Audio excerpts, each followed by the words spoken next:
नमस्कार, आप देख रहे हैं सत्य हिंदी का दोपहर 2 बजे का बुलेटिन और मैं हूं आपके साथ कृति सिंह। भागवत और युवाओं की मुलाकात के बाद बवाल शुरू हो चुका है। प्रियंका गांधी ने साफ कहा कि युवाओं को किसी के सर्टिफिकेट की जरूरत नहीं, तो वहीं कंगना रनौत ने भी अपने सुर बदल लिए हैं। प्रयागराज में राहुल गांधी के कार्यक्रम पर चला विवाद अब खत्म हो चुका है। परिसीमन को लेकर तमिलनाडु में नया सियासी संग्राम छिड़ चुका है। उधर झारखंड में जेपीएससी जेएसएससी भर्ती विवाद पर आज सरकार और छात्रों की अहम बातचीत होने वाली है। इन्हीं खबरों पर इस बुलेटिन में बात करेंगे, लेकिन पहले नजर सुर्खियों पर। आरएसएस प्रमुख के बयान पर विपक्ष हमलावर। प्रियंका बोली, उनके सर्टिफिकेट की जरूरत नहीं।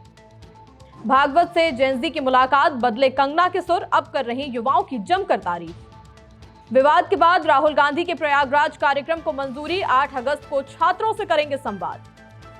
परिसीमन पर तमिलनाडु में तेज हुआ संग्राम, डीएमके और मुख्यमंत्री विजय करेंगे कड़ा विरोध। जेपीएससी जेएसएससी भर्ती विवाद पर आज सरकार और प्रदर्शनकारी छात्रों के बीच होगी अहम बातचीत। आरएसएस प्रमुख मोहन भागवत के जेन-ज़ी और जेन अल्फा से मुलाकात पर विपक्ष का क्या कहना है, सुनिए। Ma'am, you have to say anything on Mohan Bhagwat saying Gen Z are not anti-national. For the first time we have spoken with Gen Z. Ma'am, this side. First time we have interacted with them. They don't need a certificate from Mohan Bhagwat ji. और जिस तरीके से मोहन भागवत का बयान, अरे छोड़िए उनको, ये इरेलेवेंट लोग हैं, इनकी बात मत सुनिए। बात उनकी सुनिए जिनको यहाँ आकर सुनानी चाहिए, आकर यहाँ स्टेटमेंट देना चाहिए। भागवत क्या कोई यहाँ का सदस्य है? छोड़िए ना उसको। मैं मोहन भागवत जी से कहूंगा, आखिर जब आप ही के अनुयायी, आप ही के अधीनस्थ, आप ही के समर्थक हमारे बच्चों पर, जेनजी पर ये आरोप लगा रहे थे, तब आप किस निद्रा में थे? आखिर उनको क्यों नहीं टोका? आखिर कितने भारतीय जनता पार्टी या आरएसएस के कैडर पे आपने कार्रवाई की या कराई? भागवत के बयान पर कॉकरोच जनता पार्टी के संस्थापक अभिजीत दिपके ने क्या कहा, सुन लीजिए। नहीं, मुझे जो लगता है मोहन भागवत का जो कल का जो स्टेटमेंट था, जो सबसे इम्पोर्टेंट स्टेटमेंट था, वो ये था कि जेनजी को एंटी नेशनल्स मत कहो, प्रोटेस्ट करना उनका अधिकार है और जेन्युइन इश्यूज़ है। तो उन्होंने जो ये चीज़ कही है, मैं पूरी तरह अग्री करता हूँ। मैं चाहता हूँ कि मोहन भागवत, क्योंकि वो बीजेपी के एक तरीके से मेंटर है, नरेंद्र मोदी जी के भी गॉडफादर है, तो एक बार वो सेम चीज़ बीजेपी वालों को बता दे, नरेंद्र मोदी जी को बता दे कि ये जो स्टूडेंट्स है, यूथ है, उनको एंटी नेशनल्स ना कहा है, क्योंकि ये लोग तो सारे बीजेपी वाले लोग एंटी नेशनल कह रहे हैं। धर्मेंद्र प्रधान ने क्या कहा था, दहशतगर्दों की बी टीम है।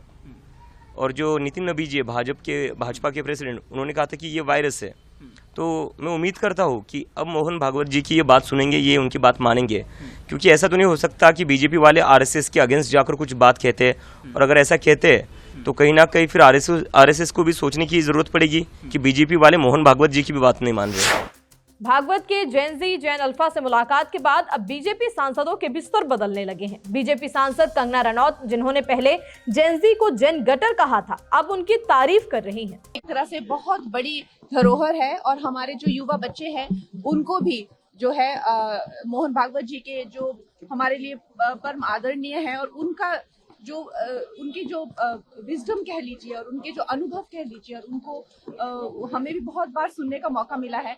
हमें बहुत खुशी है कि देश के युवा जो है वो हमारे साथ जो है, हमारी जो संस्कृति की जो पहचान है, हमारे लिए ये भी हमारी संस्कृति का एम्बेसडर बन के उभर रहे हैं, तो उसके लिए बहुत ही खुशी की बात है। राहुल गांधी के प्रयागराज दौरे से पहले कार्यक्रम स्थल को लेकर चल रहा विवाद अब खत्म हो चुका है। कायस्थ पाठशाला ने छात्रों की गूंज कार्यक्रम के लिए केपी कॉलेज मैदान देने की मंजूरी फिर से दे दी है। राहुल गांधी 8 अगस्त को छात्रों से संवाद करेंगे। इससे पहले वो कोटा और देहरादून में भी ऐसे कार्यक्रम कर चुके हैं। पहले संस्था ने मैदान की अनुमति रद्द कर दी थी, जिससे ये विवाद शुरू हुआ था। अब कार्यवाहक अध्यक्ष जितेंद्र नाथ सिंह ने पुराना आदेश वापस लेते हुए कहा कि जिला प्रशासन की मंजूरी और सभी शर्तों का पालन होने पर कार्यक्रम कराया जा सकता है। कांग्रेस अध्यक्ष अजय राय ने कहा कि पार्टी ने संस्था की सभी शर्तें मान ली हैं और मैदान की साफ सफाई सहित हर नियम का पालन किया जाएगा। अब कार्यक्रम की तैयारियां तेजी से चल रही हैं। दिल्ली के परिसीमन प्लान को लेकर तमिलनाडु में फिर से राजनीति तेज हो चुकी है। चर्चा थी कि डीएमके ने अपना रुख नरम कर लिया है, लेकिन पार्टी ने इसे गलत बताया। डीएमके नेता उदयनिधि स्टालिन ने कहा कि उनकी पार्टी पहले दिन से ही परिसीमन का विरोध कर रही है और आगे भी करती रहेगी। मुख्यमंत्री विजय ने इस मुद्दे पर सभी लोकसभा और राज्यसभा सांसदों की बैठक बुलाई है। उनका कहना है कि अगर आबादी के आधार पर नई सीटें तय हुई तो दक्षिणी राज्यों की राजनीतिक ताकत कम हो सकती है। तमिलनाडु का कहना है कि उसने जनसंख्या नियंत्रण में अच्छा काम किया, इसलिए उसे नुकसान नहीं होना चाहिए। कांग्रेस भी इस मुद्दे पर डीएमके के साथ है। अब सभी की नजर मुख्यमंत्री विजय की बैठक पर है, क्योंकि वहां लिया गया फैसला आगे की रणनीति पर असर डाल सकता है। बुलेटिन में अभी आगे और भी खबरें हैं। जेपीएससी जेएसएससी विवाद, आज सरकार और छात्रों के बीच बातचीत। झारखंड छात्रों के समर्थन में सीजेपी प्रतिनिधिमंडल रांची पहुंचा। कृषि छात्रों के विरोध पर सीएम शिव कुमार तुरंत मिले। ट्रंप ने जन्मजात नागरिकता पर नए आदेश किए जारी। झारखंड में जेपीएससी जेएसएससी भर्ती विवाद सुलझाने के लिए बातचीत की तैयारी है। प्रदर्शनकारियों का 11 सदस्यीय दल सरकार से बात करेगा। इस दल में 8 छात्र, 2 पत्रकार और 1 वकील शामिल हैं। सरकार की ओर से भी 3 सदस्य बातचीत में शामिल होंगे। इनमें जेएमएम, कांग्रेस और आरजेडी का एक प्रतिनिधि होगा। कहा जा रहा है कि आज सरकार और छात्रों के बीच बातचीत होगी। मंत्री सुदेव्य कुमार ने कहा कि बातचीत से कोई ठोस रास्ता निकल सकता है। इसी बीच आंदोलन का असर झारखंड विधानसभा में भी दिखा। मॉनसून सत्र के पहले दिन बीजेपी विधायकों ने मास्क पहनकर विरोध किया। वहीं राहुल गांधी ने प्रदर्शनकारी छात्रों से ऑडियो कॉल पर बातचीत की और उन्हें मदद का भरोसा दिया। झारखंड में प्रदर्शन कर रहे छात्रों को सीजेपी ने समर्थन दिया है। सीजेपी का एक प्रतिनिधिमंडल अब रांची पहुंच गया है। सीजेपी के राष्ट्रीय प्रवक्ता आशुतोष राका ने ये जानकारी दी। सुनिए उन्होंने क्या कहा। नहीं, हमारी 3 दिन पहले बहुत डिटेल्ड डिस्कशन हुआ था। अभिजीत भी उस समय कॉल पे था।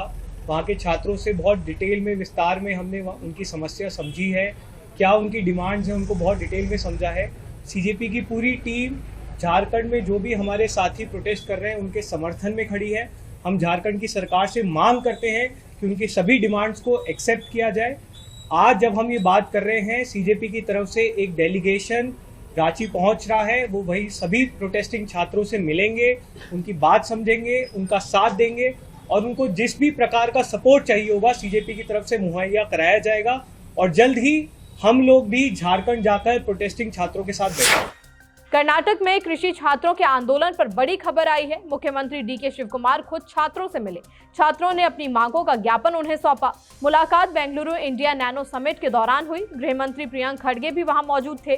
छात्र कई दिनों से भर्ती नियमों का विरोध कर रहे हैं। उनका कहना है कि कृषि अधिकारी और सहायक कृषि अधिकारी की भर्ती में सिर्फ कृषि पढ़े छात्र ही आवेदन करें। लेकिन कर्नाटका एग्जामिनेशन अथॉरिटी केईए ने बीई और बीटेक छात्रों को भी आवेदन की अनुमति दी है। इसी फैसले से छात्र नाराज हैं। मुख्यमंत्री ने कहा कि ये समस्या पिछली बीजेपी सरकार के समय हुए नियम बदलाव से पैदा हुई। उन्होंने भरोसा दिया कि अधिकारी कानूनी तरीके से जल्द समाधान निकाल लेंगे। साथ ही छात्रों से आंदोलन खत्म करने की भी अपील की। मुख्यमंत्री ने कहा कि उनकी सरकार बेरोजगारी कम करने के लिए काम कर रही है। उन्होंने भरोसा दिलाया कि कृषि छात्रों के साथ कोई अन्याय नहीं होने दिया जाएगा। मुलाकात का ये वीडियो वायरल है। सोशल मीडिया पर कहा जा रहा है कि नाराज छात्रों से बात करने का यही तरीका है, लाठी और पैलेट गन नहीं। काश प्रधानमंत्री मोदी और गृह मंत्री अमित शाह भी ऐसे ही जंतर मंतर जाकर बात करते। सीबीआई की चार्जशीट में नीट पेपर लीक का बड़ा खुलासा हुआ है। जांच एजेंसी ने पूरा तरीका बताया। आरोप है कि 3 विषय विशेषज्ञों ने पेपर बाहर पहुंचाया।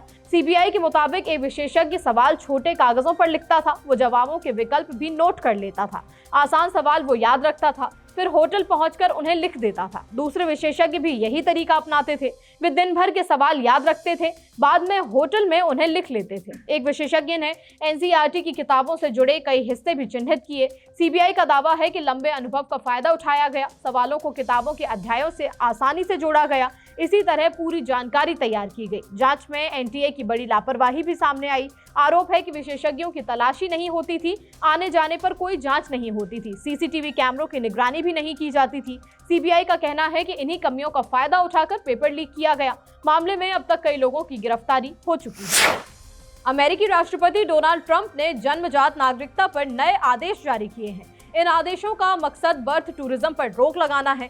साथ ही कुछ लोगों के बच्चों की नागरिकता सीमित करने की कोशिश है। पहले आदेश में बर्थ टूरिज्म पर निशाना साधा गया है। इसके तहत ऐसे लोगों का अमेरिका में प्रवेश रोकने की कोशिश होगी। ये लोग बच्चे को जन्म देने के लिए अमेरिका आते हैं। दूसरे आदेश में नागरिकता से जुड़े नियमों को और ज्यादा कड़ा किया जाएगा। इसमें कुछ विदेशी नागरिकों के बच्चों और को बाहर रखने की बात कही गई है। इनमें विदेशी सरकारों के लिए लॉबिंग करने वाले लोग भी शामिल हैं। ट्रंप ने ये आदेश सुप्रीम कोर्ट के फैसले के बाद दिए हैं। 30 जून को सुप्रीम कोर्ट ने ट्रंप का पुराना आदेश खारिज किया था। कोर्ट ने जन्मजात नागरिकता की पुरानी व्यवस्था को बरकरार रखा था। इस व्यवस्था के तहत अमेरिका में जन्मे ज्यादातर बच्चे नागरिक होते हैं। ट्रंप ने सुप्रीम कोर्ट के फैसले पर नाराजगी जताई। उन्होंने फैसले को बेहद दुर्भाग्यपूर्ण बताया और कहा कि नए आदेश उसी फैसले में बदलाव की कोशिश है। अब इन नए आदेशों को लेकर कानूनी लड़ाई फिर से बढ़ सकती है। फिलहाल बुलेटिन में इतना ही। शाम 6 बजे फिर मिलते हैं नई खबरों के साथ। तब तक के लिए नमस्कार।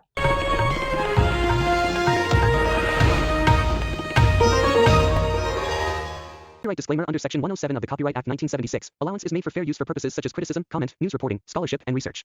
Fair use is a use permitted by copyright statute that might otherwise be infringing.